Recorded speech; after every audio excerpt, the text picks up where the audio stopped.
Hola, soy Roberto, y en este vídeo vas a ver el examen Aptis Advanced Speaking completo, con respuestas modelo a nivel C1 para cada parte. Sin trampas, sin embudo, todo lo que ves aquí es gratis. Si después quieres practicar tú con preguntas distintas y recibir corrección al instante, tienes el bot que he creado. Gratuito también, en la descripción. Antes de empezar, lo básico que tienes que saber. El Aptis Advanced Speaking dura unos 12 minutos en total. Tiene 4 partes, cada una más exigente que la anterior. La parte 1 son 3 preguntas personales de unos 30 segundos. La parte 2 te enseña una foto que tienes que describir y luego responder a 2 preguntas relacionadas, unos 45 segundos cada respuesta. La parte 3 te muestra 2 fotos que tienes que comparar y 2 preguntas más, otra vez 45 segundos cada una. Y la parte 4 es la grande, un tema con 3 preguntas. Te dan 1 minuto para pensar y 2 minutos para hablar. Lo que el examinador valora para darte un C1 es vocabulario rico, gramática variada, fluidez natural, incluso con pequeñas dudas o autocorrecciones, eso es bueno, porque suena humano, capacidad de razonar de forma abstracta, y respuestas estructuradas, no listas inconexas. Vamos a verlo todo. Empezamos por la parte 1.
Screen-based, something tactile and completely different from my day job. It's proving to be incredibly challenging but also immensely rewarding, getting your hands dirty and seeing a piece slowly take shape. It's surprisingly therapeutic, actually. Fíjate en cómo construye una pequeña historia, cómo empezó, qué le aporta.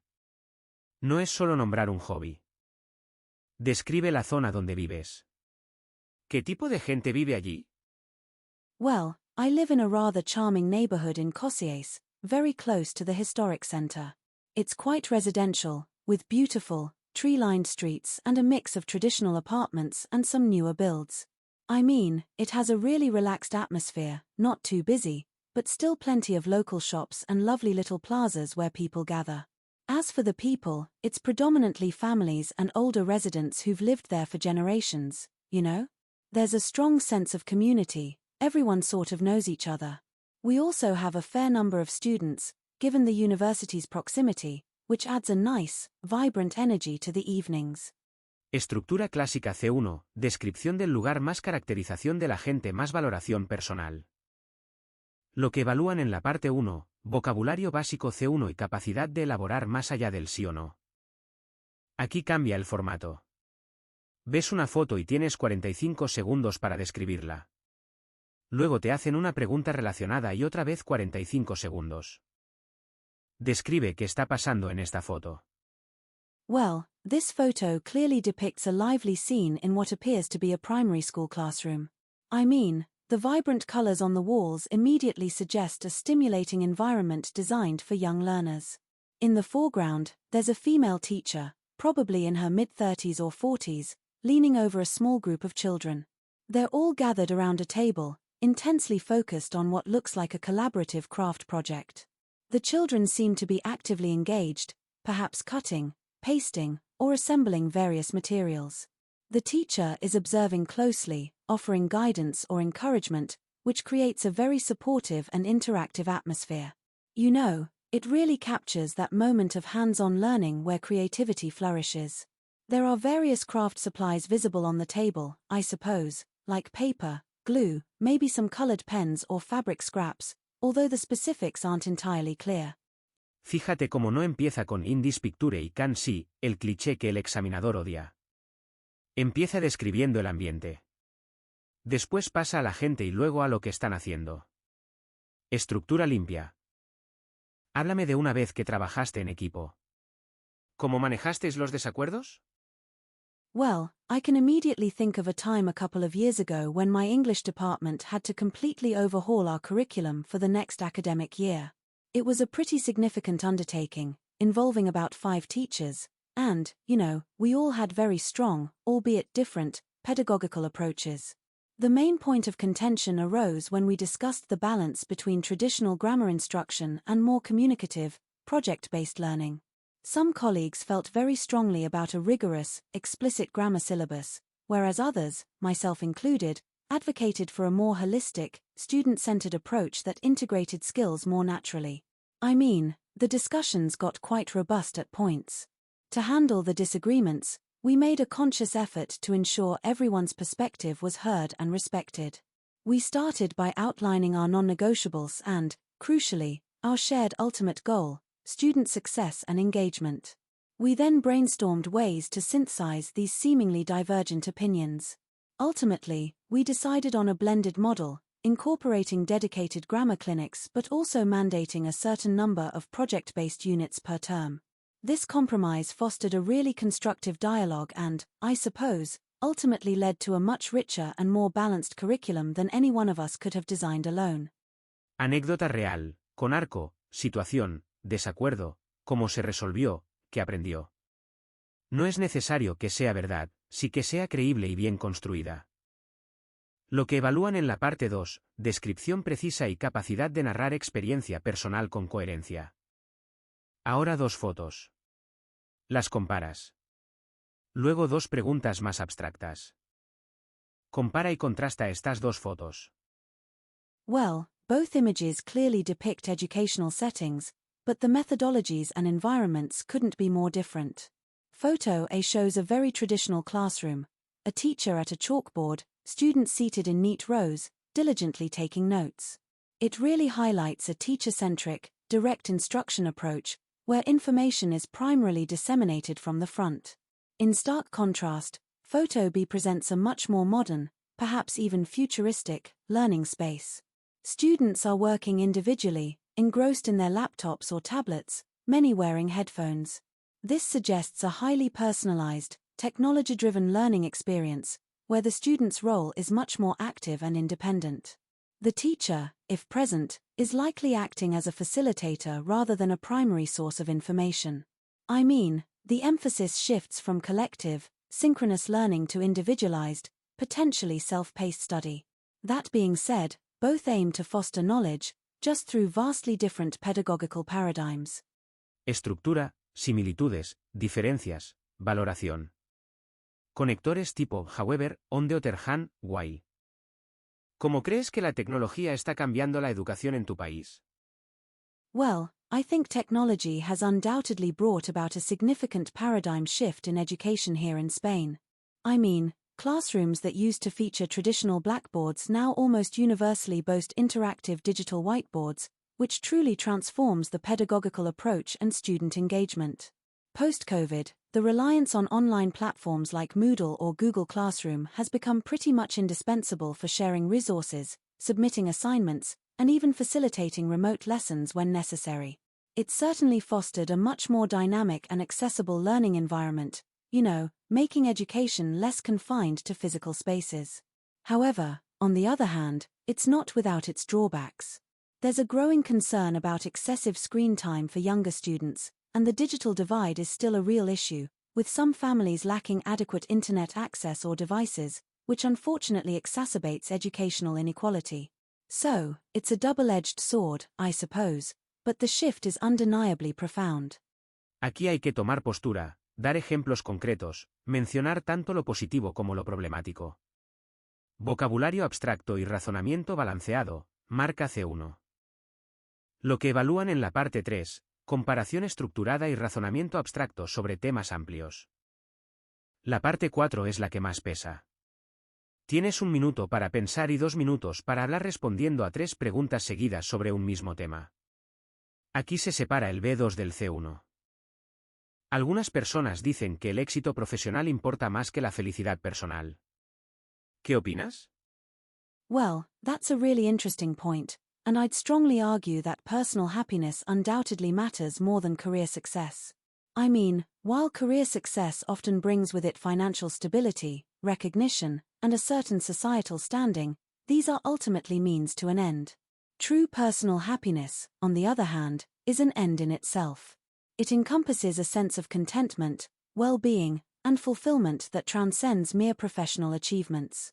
You know, you can be at the pinnacle of your profession, earning a substantial income, but if you're miserable, burnt out, or your personal relationships are suffering, then what's the point? Happiness is a much more holistic concept, impacting all facets of life, our health, our relationships, our mental state. A highly successful career can't compensate for a profound lack of joy or purpose outside of work. That being said, I wouldn't diminish the importance of career success entirely. For many, a fulfilling career is a significant source of happiness, providing a sense of purpose, intellectual stimulation, and the resources to pursue other interests. However, when it becomes the sole metric of one's worth or well-being, that's where the problem lies. Let me think of an example. I have a friend who, for years, pursued a very demanding corporate career, climbing the ladder quickly. From the outside, she was incredibly successful, a high-flying executive. But she was constantly stressed, rarely saw her family, and eventually realized she was deeply unhappy. She made a brave decision to step back, take a less prestigious but more flexible role, and start a passion project. Fíjate, postura clara desde el principio, 2 razones bien defendidas, ejemplo personal, y reconocer brevemente el otro lado. Esa estructura es pura C1. ¿Qué consejo le darías a alguien que está empezando su carrera profesional hoy? Well, that's a really pertinent question, especially in today's incredibly dynamic professional landscape. If I had to pick one piece of advice, I'd argue that the single most crucial thing is to cultivate a mindset of continuous learning and adaptability. The pace of change, particularly with technological advancements and global shifts, means that skills can become obsolete remarkably quickly. Stagnation is, frankly, a career pitfall. You need to be proactive in acquiring new knowledge, understanding emerging trends, and being willing to pivot your focus when necessary. Furthermore, embracing new knowledge isn't just about staying relevant, it's about proactively creating new opportunities and building resilience. It allows you to navigate unforeseen challenges and seize chances that might not have existed when you first started. I mean, in my own experience, when I started out, I thought my initial qualifications were sufficient. However, within a few years, the demand for digital marketing skills skyrocketed in my field. I had to consciously invest time in acquiring new certifications and understanding analytics platforms. That commitment, not only kept me competitive but also opened doors to more strategic roles I hadn't initially considered. It was a steep learning curve, but absolutely invaluable. That being said, some might argue that deep specialization in one area is paramount. And whilst there's certainly value in expertise, I suppose, even specialists need to constantly update their tools and methodologies. So, adaptability is a sort of underlying requirement for any successful career trajectory now. Ultimately, it's about seeing your career as a journey of perpetual development rather than a fixed destination. Consejos concretos, no genéricos. Vocabulario abstracto y razonado. ¿Cómo podría cambiar la forma en la que trabajamos en los próximos 20 años? Well, that's a fascinating question, and one that I think about quite a bit. Looking ahead to the next 20 years, I'd say the way we work is going to undergo some pretty seismic shifts, driven primarily by technological advancements and evolving societal values. Firstly, it's highly probable that we'll see a significant acceleration in the integration of automation and artificial intelligence into routine jobs. Tasks that are repetitive, data-driven, or even some aspects of customer service could very well be handled by AI, freeing up human workers to focus on more complex, creative, and strategic roles. This isn't necessarily about job destruction, but rather a profound transformation of job descriptions and requirements across various sectors. Secondly, I think it's almost a given that remote and hybrid work models will become the norm rather than the exception. The pandemic certainly expedited this trend, demonstrating that productivity doesn't always necessitate a physical office presence. This offers incredible flexibility for employees and allows companies to tap into a global talent pool, transcending geographical limitations. However, one could argue that maintaining team cohesion and fostering a strong company culture will require more intentional effort in this dispersed environment.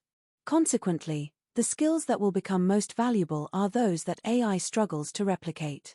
We'll undoubtedly place a premium on critical thinking, emotional intelligence, creativity, and adaptability. Problem-solving abilities, complex communication, and the capacity for continuous learning will be paramount. It's about leveraging our uniquely human attributes.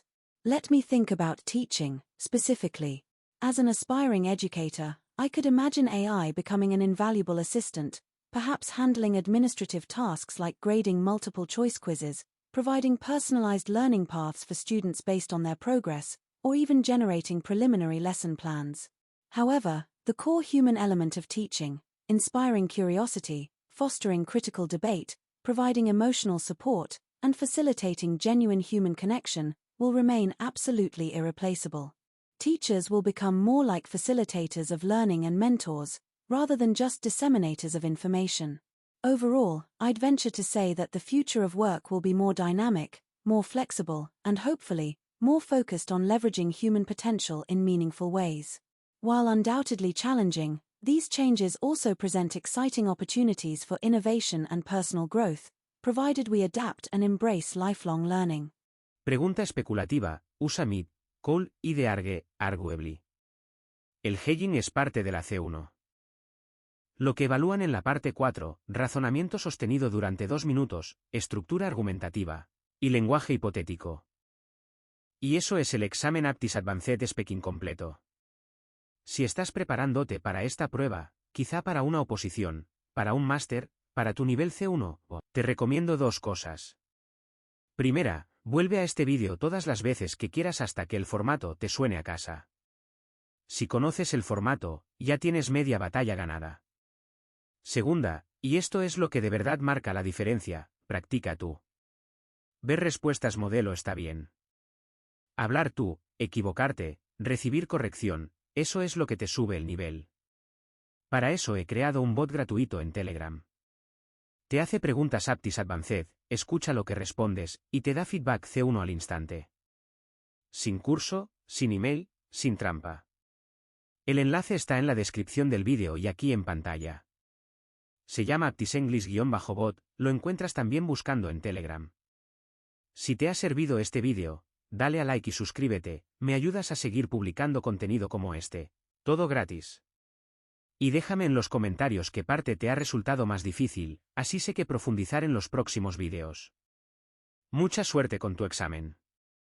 Nos vemos en el siguiente.